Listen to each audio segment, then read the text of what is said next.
Mais uma vez eu agradeço a oportunidade de vir aqui conversar com vocês, dividir um pouco daquilo que o Senhor falou comigo. É um prazer assim imenso, sempre que eu venho aqui, vejo vocês. Hoje eu estou muito feliz de ver o Marcão. Fiquei muito feliz, Marcão, meu coração ficou alegre por você. E assim, é gostoso, esse lugar é gostoso, esse ministério é gostoso. A bênção do Senhor está sobre esse lugar. Às vezes a gente olha e acha, nossa, é tudo tão difícil, é tudo tão complicado, a gente trabalha, a gente luta, a gente ora, é tudo tão difícil, mas o Senhor está nesse lugar.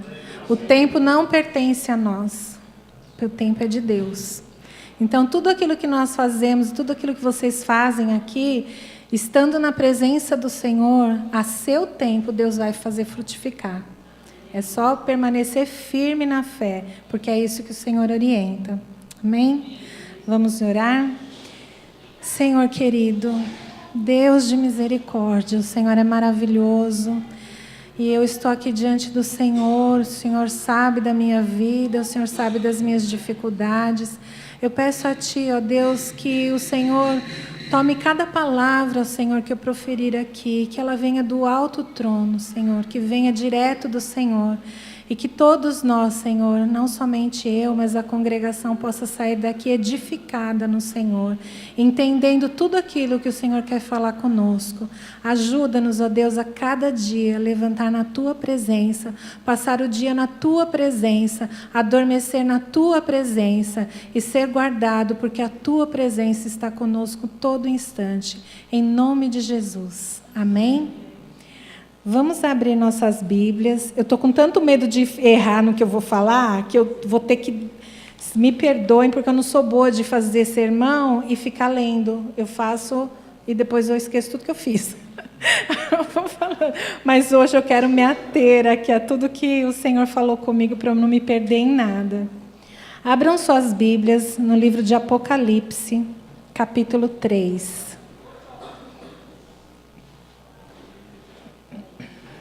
Exatamente, a igreja. Apocalipse, capítulo 3, eu vou ler do verso 14 ao verso 22. É a carta que foi enviada à igreja de Laodiceia. Todos encontraram? Amém.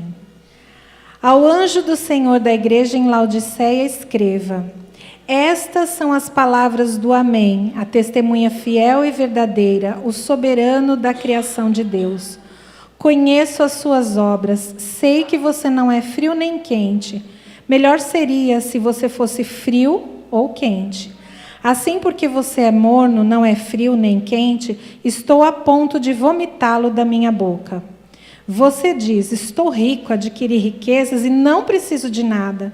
Mas não reconhecem, porém, que é miserável, digno de compaixão, pobre, cego e que está nu.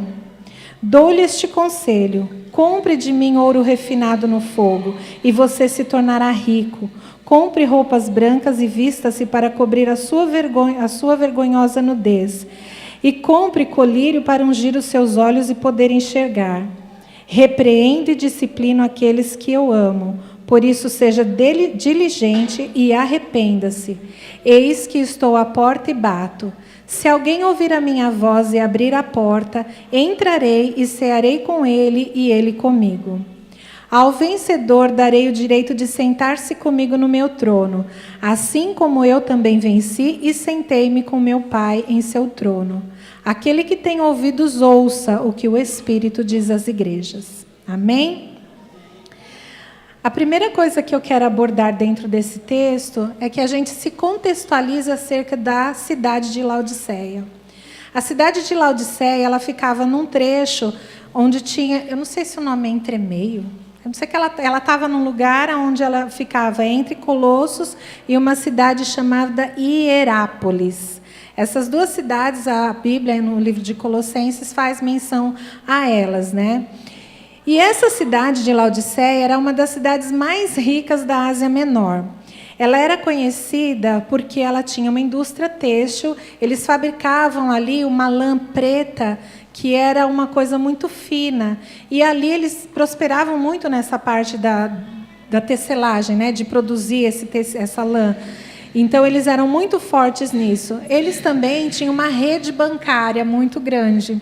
O centro financeiro que tinha da região era na cidade de Laodiceia. E ela também era conhecida por um colírio muito famoso que eles fabricavam e fazia muito bem. Então, todo mundo que precisava de alguma coisa referente a um colírio corria ali para que eles pudessem comprar esse colírio. Então, eles tinham um poder econômico muito forte, eles eram muito estáveis ali. Então, era uma cidade rica, uma cidade próspera, onde tudo que eles faziam dentro dessa área era muito bem visto e era muito conhecido. Então, eles recebiam bastante mercadores, bastante comerciantes, todos passavam por ali para poder adquirir tudo que eles tinham para vender. E também quem precisava de negócios bancários iam para ali também para recorrer a eles, né? Isso fez com que a cidade se tornasse muito autossuficiente, financeiramente forte, uma cidade muito conhecida, e aí eles foram se tornando pessoas autossuficientes. Houve um episódio na cidade de Laodiceia, onde teve um terremoto muito grande e destruiu tudo, destruiu a cidade inteira. E aí Roma ofereceu a eles uma ajuda para que eles pudessem reconstruir a cidade. Mas o orgulho deles era tão grande, orgulho no sentido, orgulho, eu tenho dinheiro e posso me virar sozinho, como orgulho, não preciso de vocês. E eles reconstruíram a cidade com aquilo que eles tinham de recurso. Então, a gente vê que é uma cidade orgulhosa, um povo orgulhoso, um povo cheio de si, né? Mas eles tinham ali um problema, que era o abastecimento de água. Eles não tinham água potável para dar para as pessoas, nem para quem vinha de fora. Então, essa era a grande problemática que eles enfrentavam mediante a tudo aquilo que eles tinham de bom, que fortalecia a cidade. E aí o que acontecia? A água que abastecia a cidade era a água que vinha desse local, Hierápolis, dessa cidade, e de Colossos também. Essa água da cidade de Hierápolis era uma água quente, eram águas termais e também águas medicinais. Alguém aqui conhece águas de São Pedro? Gente, o que é aquilo naquela Águas de São Pedro? Eu fui lá conhecer, visitar o campo missionário do irmão. Ele, vamos lá, um grupo de pessoas, ele, vamos lá, porque o forte aqui da cidade são as águas medicinais. Lá vamos nós conhecer. Aí ele pegou, tinha bica lá com um monte de água para tudo quanto é coisa que você precisava. E tinha uma bica específica com 4 torneirinhas. Aí ele falou, essa água aqui é para curar câncer, essa água aqui é para não sei o quê, essa água aqui é para o fígado, não sei o quê. Aí ele falou, experimenta, Sandra. Eu falei, essa água deve ser horrível. Ele, imagina, experimenta. Aí me deu da primeira torneirinha. Eu senti um gostinho meio esquisitinho, mas eu falei, eu vou beber, né? E água fresquinha, uma delícia. Eu tomei. Não é lá sabor, não é gosto de água, né? Tem alguma coisa aí, mas dá para beber. Toma da segunda, e eu tomei mais confiante. Pega a terceira para você experimentar. Peguei ele. Agora, essa é top. Você pega ela, vai num gole só. Irmãos, aquilo era água com enxofre. Porque é uma água medicinal. Eu nem sei para que serve aquilo. Imediatamente eu tive vontade de vomitar. Porque aquilo é como se você estivesse tomando água com ovo podre. Ou coisa ruim. Mas está lá. E tem gente que bebe e vai pegar de litros, porque é gratuita, e as pessoas entendem que essa água realmente faz bem, e deve fazer, né? Faz banhos, tem uma série de coisas. Então, eu tive essa experiência ruim de uma água medicinal. E alguém aqui conhece também Caldas Novas? Caldas Novas são águas termais.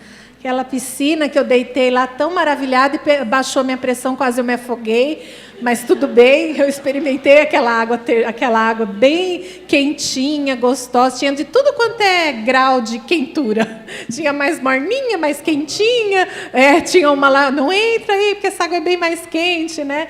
Mas eram águas ali. Então, essa cidade de Herápolis, ela continha a fonte das águas dela, eram águas termais e medicinais.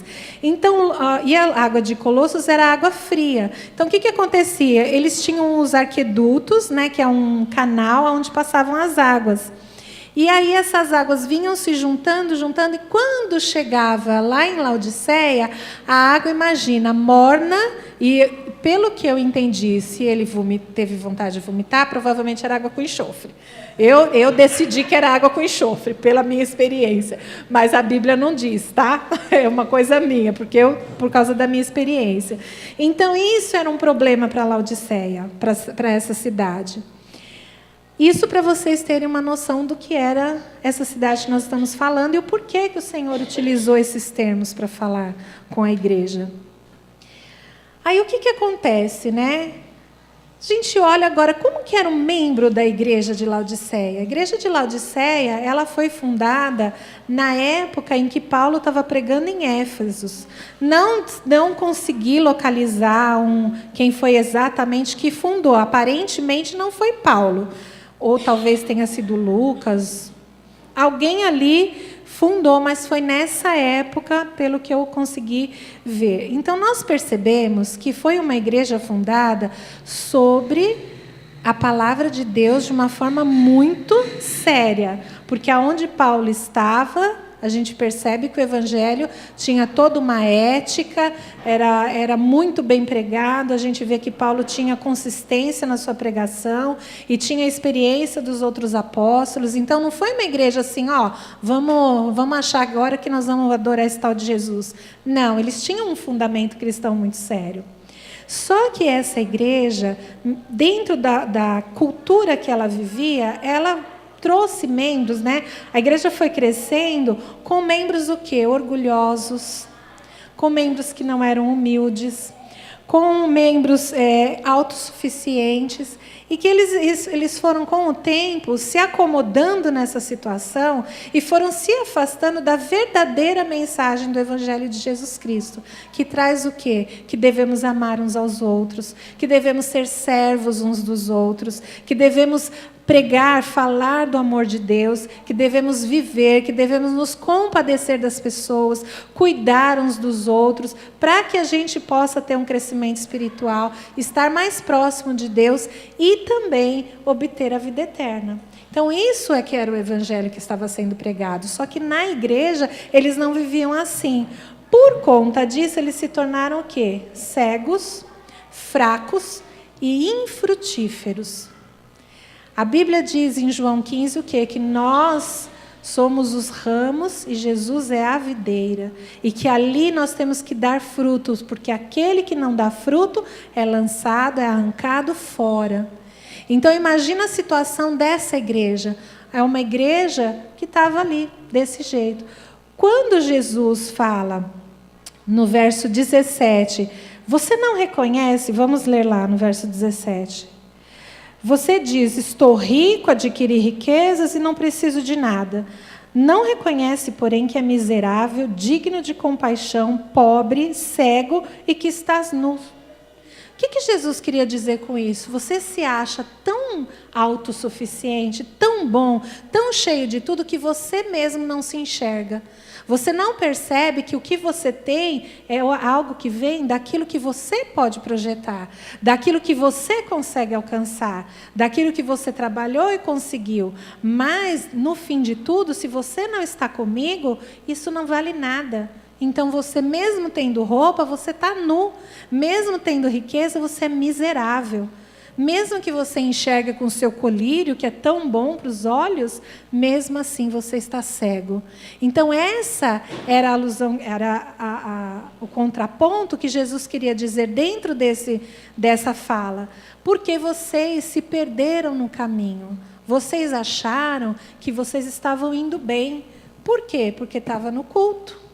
Porque frequentava a igreja, porque apoiava eventos, porque estava ali na frente sempre que pedia. Se tinha algo para pregar, vamos escalar o irmão, fulano de tal, vamos, o irmão vai lá e prega. E assim vai indo. Só que quando Jesus olha para eles, Jesus fala sobre isso. Vocês pensam que vocês têm tudo, mas vocês não têm nada sem mim. Vocês não são nada sem mim. A Bíblia não fala no mesmo capítulo de João 15, sem mim nada podeis fazer? Eles estavam achando que eles estavam com a bola toda, fazendo tudo direitinho. No verso 15 e 16, João fala assim: conheço as suas obras, sei que você não é frio e nem quente. Melhor seria que você fosse frio ou quente. Assim, porque você é morno, não é frio nem quente, estou a ponto de vomitá-lo da minha boca. Imagina Deus falando isso para você. Olha, eu sei tudo o que vocês fazem na igreja. Eu sei quem é frio, quem é quente. Eu sei quem é morno. Conheço cada um de vocês. E conheço a igreja como um todo. Se vocês não entenderem que eu sou o Senhor, que sem mim nada podeis fazer, eu estou a ponto de vomitá-los da minha boca, porque nada que vocês fazem me agrada. Então imagina Deus falando isso para cada um de nós. Não estou dizendo igreja do Capelinha, nem pastor, nem cada um de vocês. Mas nesse momento eu quero que cada um de nós possamos refletir no que seria a gente ouvir da boca de Deus algo como isso. Eu estou a ponto de te vomitar da minha boca, porque por mais que você faça qualquer coisa aqui dentro desta igreja, se eu não estiver com você, não vale de nada. Você pode encher a igreja, você pode ter gente até lá fora para assistir culto. Se eu não estiver nessa igreja, nada é válido. Porque você nem é frio e nem é quente. Você é morno, porque você vem na igreja, mas não tem comunhão comigo. Você faz as coisas, mas não me busca para saber se eu estou interessado nisso. Você fala de mim sem me conhecer. Então, como? Que tipo de relacionamento é esse? Então, dentro dessa igreja, Jesus deixou bem claro: eu conheço tudo que vocês fazem e estou a ponto de vomitá-los da minha boca, porque vocês não são sinceros no que vocês estão fazendo. Tudo que vocês fazem é por conta de vocês. Isso é muito grave, isso é muito sério. Imagina que coisa mais tenebrosa você ouvir, receber uma carta, um profeta falando em nome de Deus, trazendo uma mensagem de Deus e Deus dando essa mensagem para a gente. É muito triste. Chega a ser ensurdecedor um simples de Deus sobre a gente, numa sentença tão dura como essa. Aí no verso 20 a gente vê o quê? Aquele amor de Deus que não se separa de nós, que não desiste de nós. No verso 20 ele fala: eu estou à porta e bato, e se você ouvir a minha voz e abrir a porta, eu entrarei, cearei com você e você comigo. O que ele está dizendo? A hora que você quiser me ouvir, eu vou sentar com você e vou te ensinar tudo o que eu tenho para te ensinar sobre mim, sobre meu Pai, sobre a vida eterna, sobre ser o meu servo, o meu filho, o meu amigo. Então, quando Deus fala isso, às vezes a gente usa a gente usa esse versículo para a pessoa se converter. Qual é a primeira coisa que a gente faz? A pessoa está lá dura de coração, aí já vai, enche o peito, parece um pavão, enche o peito. Olha, Deus está batendo a porta do seu coração. Se você ouvir a voz de Deus e abrir a porta, Ele vai entrar e vai te dar a salvação. Aí a gente acha que arrasou, né? Porque gravou o versículo, falou direitinho e jogou na cara da pessoa que não quer saber. Estamos errados. Isso é verdade, que Deus está à porta para salvar a pessoa? Sim. Você pode usar esse versículo? Claro que pode. Não só pode, como deve. É muito propício. Mas não pense você que só isso vai resolver a situação da pessoa. A gente sabe que pregar o evangelho é uma coisa que todos nós devemos fazer. É um compromisso que nós temos, certo? E sabemos também que quem move a situação para que a pessoa aceite a Cristo é o Espírito Santo. Não cabe a nós, não é a gente que força a pessoa a aceitar. E a gente sabe disso. Só que nós temos que pregar essa palavra na autoridade do Espírito Santo, na autoridade do nome de Jesus, sabendo de quem nós estamos falando, para quem nós estamos falando e como nós vamos escolher, porque aquela pessoa é um irmão nosso em potencial. Porque assim que o Espírito Santo entrar no coração dele, convencê-lo que ele é pecador, que precisa do juízo e da justiça de Deus, que vai estar na vida dele, automaticamente ele vai se converter e será nosso irmão em Cristo. Então, nós aqui vemos o amor de Deus muito grande sobre a igreja de Laodiceia, apesar de tudo isso que ele fala na presença das pessoas. Dela ser morna, não é fria, não é quente, não se decide, é orgulhosa. Tudo isso, ele sabia de tudo isso, conhecia todas as obras, mas ainda assim, o seu amor estava ali, ó. Estou à porta. Se você quiser me ouvir, eu estou aqui à sua disposição. Eu vou te ensinar tudo. Você vai se alimentar direto da fonte. Você vai se alimentar direto de mim. E hoje em dia, nós estamos passando assim por momentos muito difíceis, como a Rosana falou. Antigamente, falar em transgênero, bissexual, assexuado, sei lá, tanto nome que tem, LGBT de A a Z, que eles têm aí, era muito difícil. E quando a gente ouvia, imediatamente alguém já se opunha, já falava o que pensava. Hoje em dia, você não pode falar nada. Se você abrir a boca para falar oi, provavelmente eles vão falar que você é homofóbico, porque o torto do seu olho disse que você é homofóbico. Eles estão pegando todo mundo de tudo quanto é jeito. Você liga a televisão, o que você vê lá? Adultério, violência, psicopatia, crimes de todas as espécies, estupro, aliciamento de menores. Você vê pedofilia abertamente, claramente. É isso que a gente vê e é isso que tem entrado na nossa sociedade. E aí eu faço um paralelo com aquilo que nós lemos aqui na palavra. Por que a igreja de Colossos era uma igreja orgulhosa e autossuficiente? Porque culturalmente, dentro da situação, da sociedade em que eles estavam, era assim que as pessoas se comportavam. E aí ser orgulhoso dentro da igreja era normal. Obrigada. Ser orgulhoso, para eles era normal. Ser autossuficiente era normal. Por quê? De tanto ver, não se tornaram diferentes. Se tornaram iguais. E este é um grande perigo que a igreja, mundialmente falando, corre. Porque a gente vê tanta coisa errada. É a mesma coisa que você ligar o jornal todo dia e ver um crime. Daqui uns dias você vai falar assim, mais um. Não é? Mais um. Agora você liga a televisão, você vê tudo quanto é tipo de homossexualismo na televisão, tudo quanto é jeito. Que essa última novela que passou, eu fiquei confusa. Que todo mundo comenta lá no salão, e eu fui lá assistir, eu falei, quer dizer que a menina era transgênero, homem, e quando ela se descobriu homem, ela virou gay porque ela gostava de homem como mulher. Perdi alguma coisa? Olha a confusão. Não é? Mas foi essa mensagem que eles passaram. E aí a gente começa a ver, ouvir, aí vem a ideologia de gênero na escola. Olha os nossos filhos. O que os nossos filhos, os nossos netos estão aprendendo na escola? Assiste um desenho de criança. Esses dias eu estava vendo lá, acho que era o Batman, nem sei quem era lá, beijando a boca da Batgirl, sei lá quem era lá. Beijando a boca. Desenho para a criança da idade do meu neto, 5 anos. Isso é acelerar uma sexualidade que, no momento, eles não têm. mas a nossa sociedade está trazendo essas coisas para as nossas crianças, para os nossos jovens e para a gente. Eles estavam falando também do quê? Contra a religião. Tem um seriado chama Lúcifer.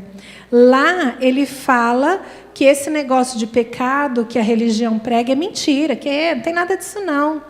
E ele se coloca como se ele fosse um bonzinho, mocinho ótimo, muito bonito, muito prestativo, e ele acaba se tornando um pouquinho fraco porque ele está no meio da humanidade. Você pega um outro programa, que eu não lembro o nome também, fala a mesma coisa, que pecado, essa coisa de pecado é mentira, que é uma coisa de religião, que as religiões estão impondo a presença de Deus.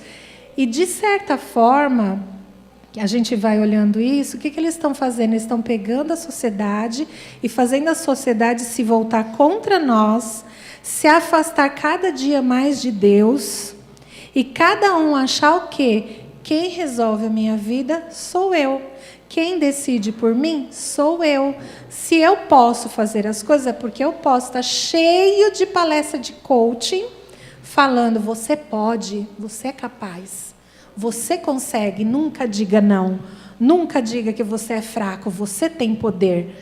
Então, aonde nós vamos parar? Se a gente não prestar atenção e não focar no que a Bíblia ensina para nós, não vai passar muito tempo, nós, inclusive cristãos, vamos estar acomodados nessa sociedade corrompida. Como essa sociedade de Laodiceia ficou.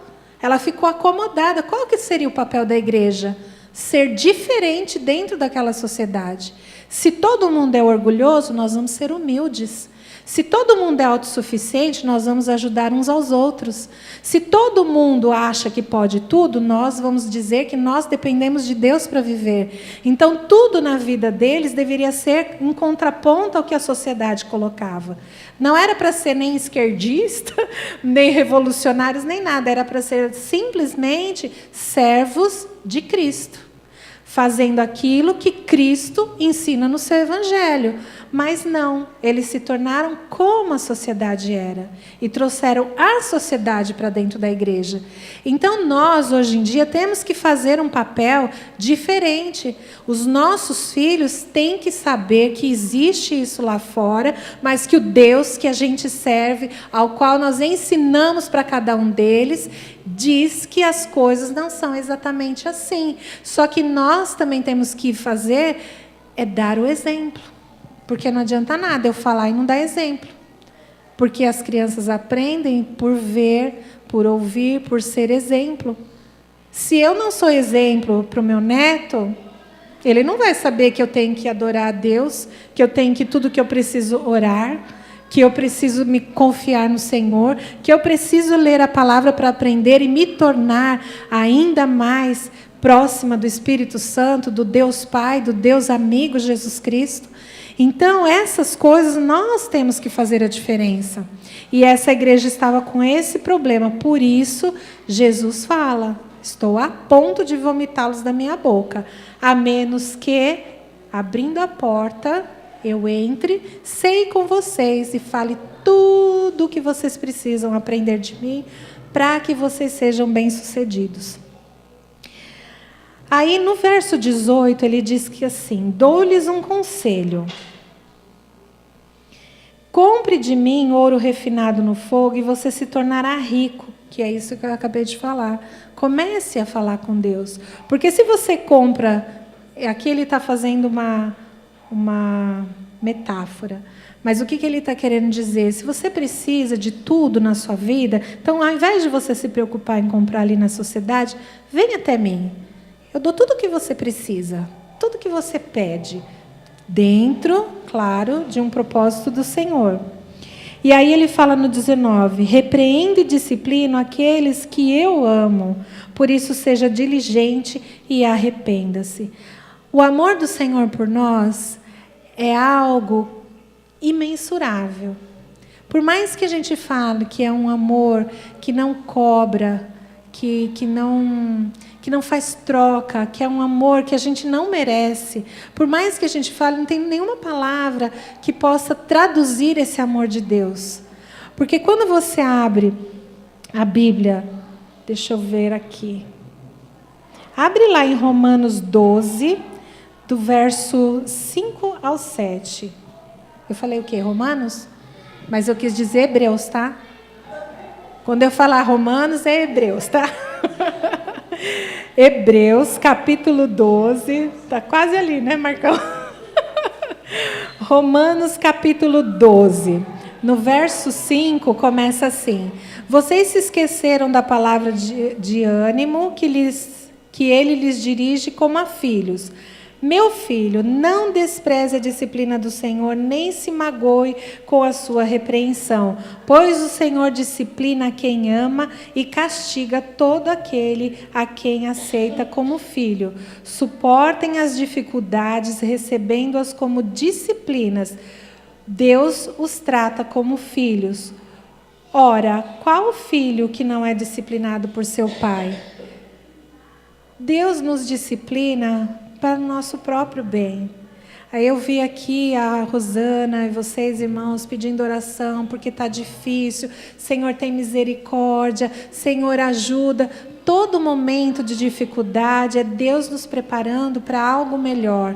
Primeiramente, o resultado dessas dificuldades é a transformação que Ele faz na nossa vida. Porque toda vez que a gente está em dificuldade, o que acontece? A gente desempenha com fé as coisas, você passa a acreditar em Deus de uma maneira diferente, você ora com mais clamor, com mais fervor, você ouve melhor o que Deus está te dizendo. Quando você se prostra diante de Deus numa dificuldade e começa a se perceber, você começa a enxergar aonde você está errando, o que você precisa melhorar. Às vezes aquilo nem tem nada a ver com o que você está passando, mas durante o passamento, você consegue enxergar que há coisas na sua vida que você precisa melhorar. E quando você confia, quando você deixa as coisas acontecerem conforme a direção e o poder do Senhor, quando você recebe a vitória, ela é mais gostosa. Ela é melhor. Você consegue agradecer. Eu tenho um testemunho para contar para vocês. Eu tenho passado por um momento muito difícil na minha vida. E aí eu falei, Senhor, eu não consigo entender o porquê, né, disso daí. E fiquei pedindo para o Senhor, até que eu falei, quer saber? Eu vou parar de pedir. Eu vou ficar assim, vou descansar no Senhor. E aí eu falei, Senhor, olha aqui a minha vida, olha aqui as minhas necessidades, as minhas dificuldades para suprir essas necessidades. Aquilo que eu posso fazer me fortalece, me dá estratégia, criatividade, me dá ânimo, me dá força, me dá vigor para que eu possa fazer. E aquilo que não está na minha mão, eu quero que o Senhor opere um milagre. E Deus operou.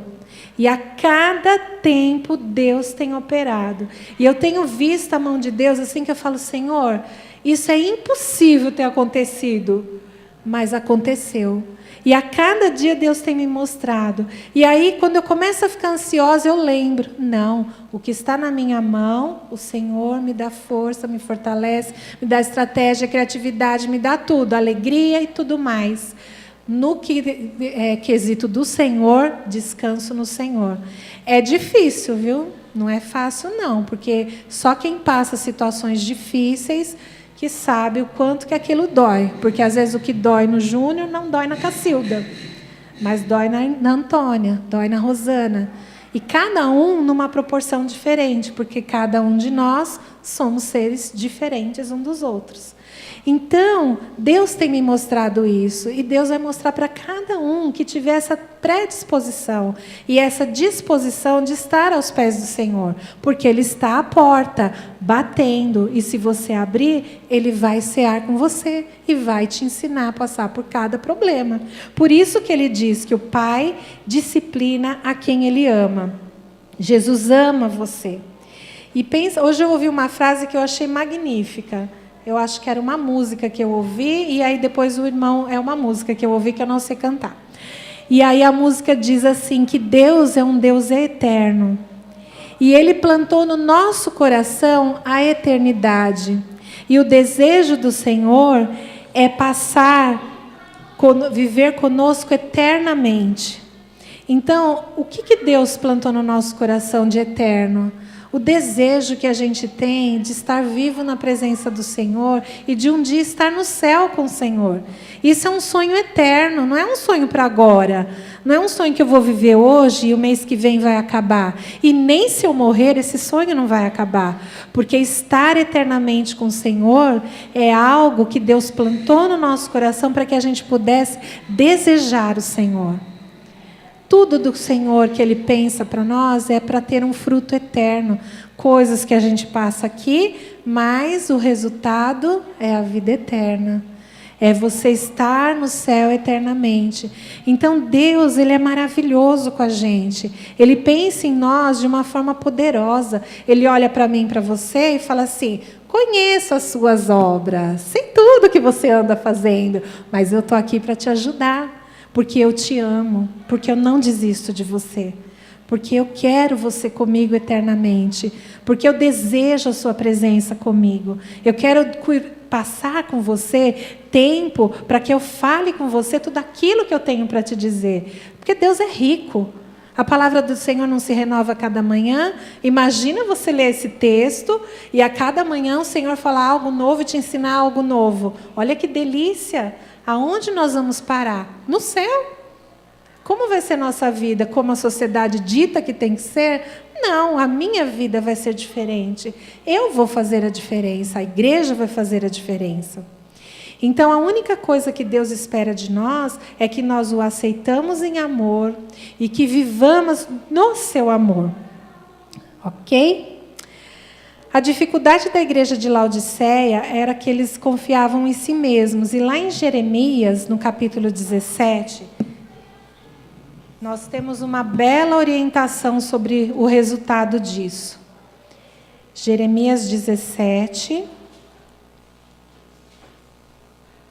o verso 5 e o verso 6. Diz assim. Acharam? Amém? Assim diz o Senhor: maldito é o homem que confia nos homens, que faz da humanidade mortal a sua força, mas cujo coração se afasta do Senhor. Ele será como um arbusto no deserto, não verá quando vier algum bem, habitará nos lugares áridos do deserto, numa terra salgada, onde não vive ninguém. Maldito o homem que confia no homem. Coisa forte, né? Então, devemos confiar nos nossos irmãos? Sim, confiamos, claro. Já pensou? Se eu for falar agora, eu não vou mais confiar no Júnior, porque a Bíblia disse que eu vou ser maldita se eu não confiar nele.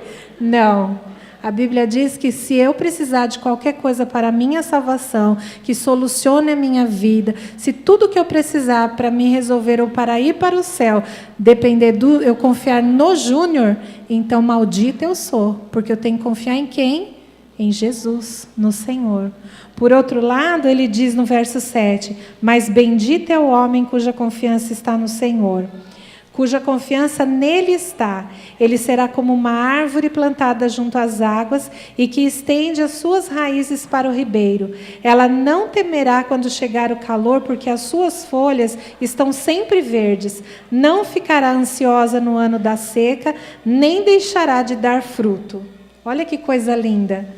Se a gente abrir a porta do nosso coração e deixar Jesus entrar, cear conosco e a gente cear com Ele, é esse tipo de vida que Deus deseja para nós. É esse tipo de vida que Deus deseja para a igreja.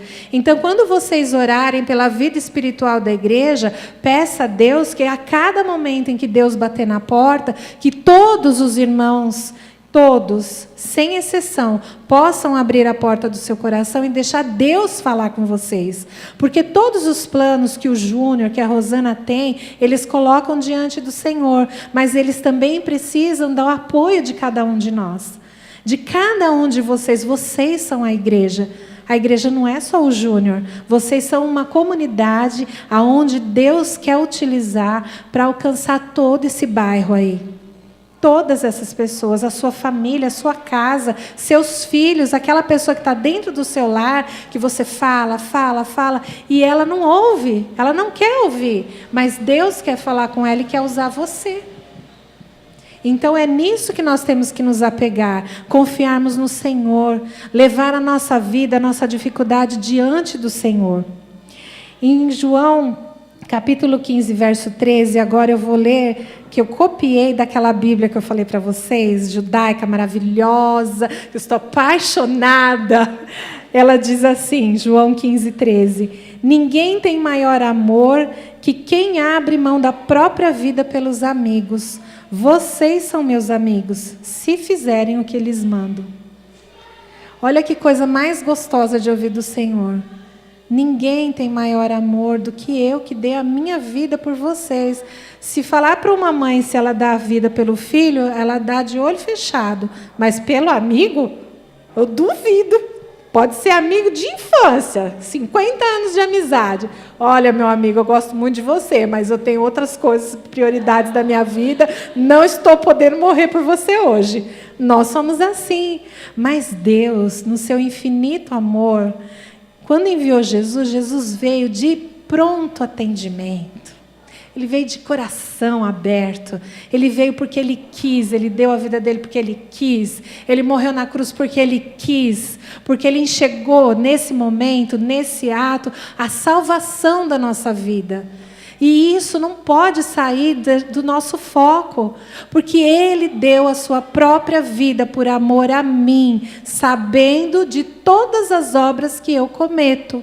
De todos os erros e de todas as minhas limitações. Mas Ele quis, porque Ele me ama.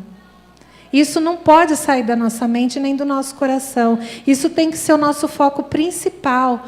Adorar ao Senhor porque Ele é o Senhor. Porque Ele é Deus, Ele não precisava de nada disso. Era Ele fazer assim, destruir toda a humanidade. Como no dilúvio que Ele fez com a turma lá de Noé. Só ficou a família de Noé. Ele poderia ter extinguido a humanidade inteira e feito de novo. Ele pode, mas Ele não quis. Porque Ele amou a cada um de nós, mesmo antes da gente nascer. Então, amor como esse, a gente não pode jogar fora. Não pode. Se Ele me ama dessa forma, então eu vou retribuir esse amor com a minha adoração mais sincera.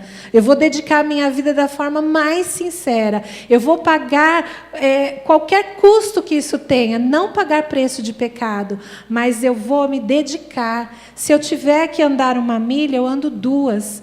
Assim como Ele fala para andar com os nossos irmãos, com as pessoas que precisam, se ele precisa, ou o seu inimigo, se precisa andar 1 milha, ande 2, vamos andar assim com o Senhor. Senhor, eu preciso, sem ser sacrifício de tolo, irmãos. Me entendam, por favor, isso não é sacrifício de tolo. Eu me disciplinar para adorar cada vez mais ao Senhor, me disciplinar para conhecer mais o meu Deus, isso não é sacrifício de tolo, isso é inteligência. Isso é reconhecimento, isso é agradecimento. Então, se cada vez que nós tivermos que fazer alguma coisa, tomar alguma decisão, o Senhor é o primeiro lugar que eu tenho que buscar. É no Senhor que está toda a resposta para a minha vida. E aí, para encerrar, em Hebreus 12 ainda, que eu gostei muito, estou falando demais hoje, né, irmãos? Nossa, Deus é mais. No capítulo 12 ainda, nós vamos ler o verso 11 até o 13, que eu achei fantástico a forma como o Senhor fala. Ele não falou lá em cima da disciplina, que Ele disciplina quem Ele ama. Aí aqui Ele diz assim, nenhuma disciplina parece ser motivo de alegria no momento, mas sim de tristeza. E é mesmo, né? Porque quem gosta de ser disciplinado? Quem gosta de passar os perrengues da vida? Ninguém, né? Mais tarde, porém, produz fruto de justiça e paz para aqueles que por ela foram exercitados. Portanto, meus amados, fortaleçam as mãos enfraquecidas e os joelhos vacilantes. Façam caminhos retos para os seus pés, para que o manco não se desvie, mas antes seja curado. Então Deus, Ele fala tudo isso, parece que Ele deu uma sentença terrível para nós, depois a gente vê o amor de Deus e por fim Ele nos incentiva. Olha, meus amados, fortaleçam as suas mãos enfraquecidas e os seus joelhos vacilantes. Tem gente que ora há anos por algo. Fortaleça o seu joelho vacilante. O Senhor vai dar vitória. Se você está no Senhor, o Senhor vai dar vitória. Às vezes as coisas estão difíceis, você ora de manhã, de tarde, de noite, está lavando louça, está lá no trabalho, está fazendo pão, seja o que tiver que você estiver fazendo, fortaleça-se no Senhor e na força do seu poder. É isso que a Bíblia ensina. Não pare de falar do Senhor, continue falando, mesmo que às vezes a pessoa fale, mas para que você está falando? Olha aí como está a sua vida. Fale do Senhor, do seu amor, porque Deus morreu por mim, morreu por você. E o seu joelho ali, dobradinho, clamando ao Senhor, ano após ano, após ano, após ano, Deus vai dar a vitória, no tempo do Senhor, mas vai dar a vitória. E é isso que Deus quer de nós. Quando a gente olhar para qualquer coisa, primeiro olhe para o Senhor. Porque no Senhor não tem sombra de erro, no Senhor não tem nada de errado. No Senhor só tem a glória, no Senhor só tem vitória, no Senhor só tem alegria, no Senhor tem tudo. Inclusive, quando estamos tristes, a alegria do Senhor é a nossa força. Não é isso? Então vamos nos fortalecer. Quando vocês orarem aqui pela igreja, pensem nisso. Pensem que o Senhor sabe de tudo, mas Ele está ali, ó, falando com cada um de vocês a cada culto, a cada ministração, a cada momento de oração, a cada leitura da Bíblia, a cada dificuldade, a cada aparente derrota, a cada não que você entende do Senhor, Deus está te dando a vitória. A vitória é certa no nome do Senhor. Amém? Amém.